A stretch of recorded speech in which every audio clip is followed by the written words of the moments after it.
안녕하세요, 미션의 션입니다. 한 주간의 핵심 애플 소식만 모아서 전해드리는 미션의 주간 애플 소식입니다. 6월 4주차는 아주 오랜만에 팁스터들의 최근 흘러져 나오고 있는 애플 제품 관련 루머, 소식들을 묶음으로 마련했습니다. 아주 신선한 뉴스나 새로운 기능 출시의 소식은 아닙니다만 M1X 맥북 프로와 아이폰 13의 출시 일자와 구체화된 모습이 어떤 것인지 확인시켜주는 소식입니다. 맥북과 아이폰을 존버하고 계신 분들은 제가 차근차근 정리한 새로운 소식들을 통해서 기나긴 기다림에 조금이나마 단비가 되셨으면 좋겠습니다. 먼저 간략하게 M1X 맥북 프로 관련해서 새롭게 나온 소식들을 전해드립니다. 트위터 아이디가 딜란트 KT인 한 리커가 본인 계정의 트위터에 하나의 소식을 올렸습니다. 그 소문에 따르면 M1 후속 애플 실리콘이 탑재된 14인치, 16인치 맥북 프로가 당초 예정보다는 조금 늦어진 10월 말에서 11월 내에 출시될 것이라고 올렸는데요. 후속 칩의 네이밍은 M1X가 될 것이고 올 뉴 리디자인된 모습으로 선보일 예정이라고 합니다. 그 모습은 존 프로서로 시작된 많은 팁스터들이 예상하는 플랫한 디자인의 계보를 의미하는 것으로 예상됩니다. 개발자 컨퍼런스에서 출시될 수도 있었을 법한 M1X인데요. 9월 아이폰 출시보다 이른 8월경에 애플의 백투스쿨 행사인 신학기 프로모션에 맞춰서 깜짝 등장할 것이라는 소문도 있었는데 이것과는 좀 약간 상반되는 루머입니다. 개발자 컨퍼런스에서 출시되지 못한 이유가 핵심 부품 공급의 차질로 예상되었는데요. 그로 인해 아이러니하게도 미니 LED 탑재에 대한 기대가 상대적으로 커졌습니다. 하지만 당초보다 출시 일정이 늦춰지는 것으로 봐서는 지원되는 부품 중에서도 12.9인치 아이패드보다는 큰 사이즈의 맥북용 미니 LED 디스플레이 원장의 수요 문제로 보입니다. 대량 생산에 따른 수율의 문제가 지연의 요소로 꼽히고 있는데요. 대만의 매체인 디지타임즈를 통해서는 올해 말에 14인치, 내년 초인 16인치가 수율에 맞는 대량 생산이 가능할 것으로 보도했었습니다. 문제의 시발점이 아이패드인지 맥북용인지 아직 정확하게 밝혀지진 않았지만 어느 정도 연관성은 있어 보입니다. IT 전문 매체 애플트랙에 따르면 지연 소식을 전한 딜란트 KT는 적중률이 81.3%의 상위 수준의 기록을 가졌으며 아이패드 프로의 M1 탑재, M1 아이맥에 대한 세부 정보를 정확하게 예측했었죠. 이것이 곧 출시될 맥북 프로에서 기대할 수 있는 근거가 된다고 말할 수 있겠습니다. 두 번째로 새로운 애플 실리콘의 소식입니다. 지난 영상에서도 자세히 소개한 바가 있는 내용인데요. 트위터 계정이 롱호름으로 널리 알려진 리커는 올 하반기 다양한 제품에 걸쳐 새로운 애플 실리콘 프로세서를 출시할 것으로 예상했었습니다. 그 근거로는 개발자용 맥OS 버전을 조금 둘러보는 것으로부터 아래와 같은 정보들이 나왔다고 하는데요. 애플에 출시되지 않은 칩셋 코드에 대한 정보입니다. 신규 칩이 어느 제품에 탑재될지는 아직 밝혀지진 않았지만 애플이 최근 몇 년간 사용한 모바일 칩이 T8000 시리즈였다는 것을 감안하면 T8110과 8112는 아이폰과 아이패드용으로 될 것으로 관측됩니다.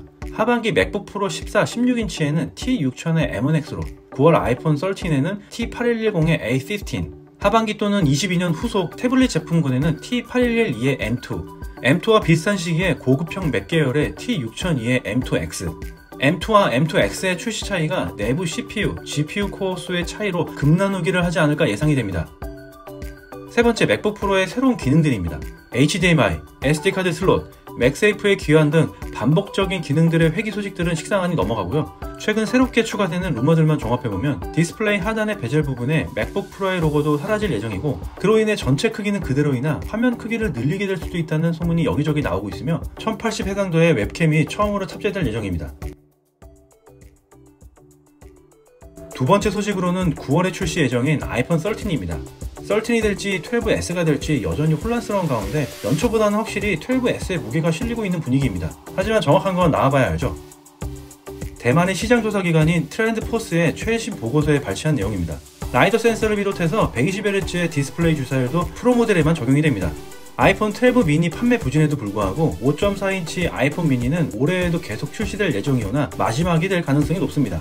하지만 이 루머와는 반대로 IT 전문 매체 C넷은 예상보다 판매가 저조한 아이폰 12 미니의 생산을 중단했다고 22일 소식통을 인용해서 전했습니다. 앞으로 출시할 아이폰 13 혹은 12S 제품군에서도 미니 모델을 제외할 가능성도 제기됐습니다. 작년에 아이폰 12 시리즈는 앞선 11개 시리즈의 인기를 뛰어넘었습니다만 아이폰 12 미니는 예외였어요. 로이터 통신에 따르면 출시 초기 아이폰 12 제품군의 매출에서 미니의 비중은 5%에 불과했다고 전했습니다. 스마트폰 사용자들이 페이스북, 인스타그램, 그리고 틱톡 등과 같이 시각적인 면이 중요한 소셜미디어를 즐기면서 화면이 큰 제품을 선호하게 됐기 때문이죠. 앞서 금융회사 JP모건은 보고서를 통해서 화면 크기가 6인치 미만인 소형 스마트폰에 대한 수요가 전 세계적으로 줄고 있다면서 애플이 올해 2분기를 끝으로 미니 모델을 아예 단종할 가능성을 제기했습니다. 그런데 SE2는 내년에 나온다는 소식이 있던데 그건 더 작거든요. 이게 무슨 말이 맞는지 역시 루머입니다.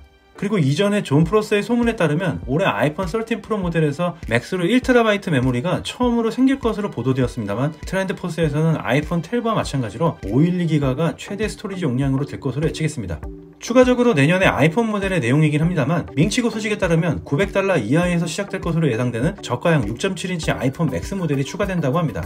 아이폰 프로 맥스에서 프로만 뗀 것인데요. 시장의 수요는 엄청날 것으로 예상하고 있습니다. 그리고 언더 디스플레이 터치 ID 기능은 올 아이폰에 적용될 가능성도 있습니다. 두 번째로 카메라 디자인과 범프인데요. IT 정보 유출자인 소니 딕슨이 트위터에 공유한 것으로 알려진 이 새로운 모델은 아이폰 13과 아이폰 13 미니의 카메라 위치를 바꾼 것을 묘사하고 있으며 프로 모델의 카메라 범프는 더욱 두드러집니다. 이 더미 모델들은 맥로머스가 이전에 봤던 아이폰 13 설계도와 유사하게 일렬로 정렬되어 있는데요. 이것은 곧 출시될 아이폰이 전반적으로 더 두꺼운 디자인과 더 큰 카메라 돌출부가 특징일 것이라는 것을 보여주었습니다. 세 번째로는 5G 관련 소식입니다. 업계에 따르면 올 하반기 출시 예정인 애플의 차세대 아이폰 기기 중 50% 이상이 5G 밀리미터파 기술을 지원할 것으로 알려졌습니다. 밀리미터파 기술은 기존의 저주파 대역이 아닌 새로운 고주파 대역에서의 한 번의 파장으로 수십 배의 데이터를 전송할 수 있는 5G에서의 핵심 기술인데요. 국내 통신사에서는 아직까지는 테스트베드 단계이고 해당 주파수에서의 사용 지원을 하지 않고 있습니다. 그래서 국내 출시돼도 거의 반쪽짜리 기술입니다. 네 번째로 아이폰 13 출시 일정입니다. 코로나 역풍을 맞은 지난해와는 달리 9월에 아이폰을 출시할 것으로 강력하게 예상됩니다. 아이폰 13 조립 직원 채용에 사상 최고 수준의 성과급을 제공한다는 폭스콘 기사도 있는데요. 올 상반기에는 이례적으로 아이패드 프로나 맥북 프로의 출시에 지연을 예고했었고 실제 어려움을 겪고 있죠. 아이폰만큼은 지연 이슈에 포함시키지 않겠다는 애플의 강력한 의지가 보이는 대목입니다. 사우스 차이나 모닝포스트에 따르면 애플의 최대 제조 파트너인 폭스콘은 향후 몇 달 동안 아이폰 13 생산 인력을 충원하기 위해서 사상 최대 규모의 계약 보너스를 지급하고 있다고 합니다. 계약 보너스로 최대 8,000위안을 제공하고 있다고 주장하는데 이는 지난달 5,500위안과 2020년 5,000위안에서 증가한 것이고 2010년 정저우 공장이 가동을 시작한 이후에 가장 높은 것으로 나타났습니다. 이 소식을 보면 정말 아이폰은 예상대로 9월 14일에 나올 것으로 보이네요. 자, 이제 끝맺음으로 저와 같은 경우에는 아이폰 11 프로를 사용 중이라서 9월 되면 바꿀 텀이 돼서 고민 중인데요. 저처럼 맥북 프로와 아이폰을 기다리고 계신 구독자 여러분들의 의견은 어떤가요? 댓글로 공유해주세요. 혹시 제가 잘못 짚은 부분이나 잘못된 정보가 있으면 언제든지 댓글로 공유해주시면 감사하겠습니다. 오늘은 여기까지이며 한 주간의 애플 중심의 핵심 뉴스, 소식들은 미션의 주간 애플 소식에 있습니다. 아직까지 구독과 좋아요, 알람 설정하지 않으셨다면 얼른 하시고 다음 주말 혹은 주중에 찾아뵙겠습니다. 지금까지 미션의 션이었습니다.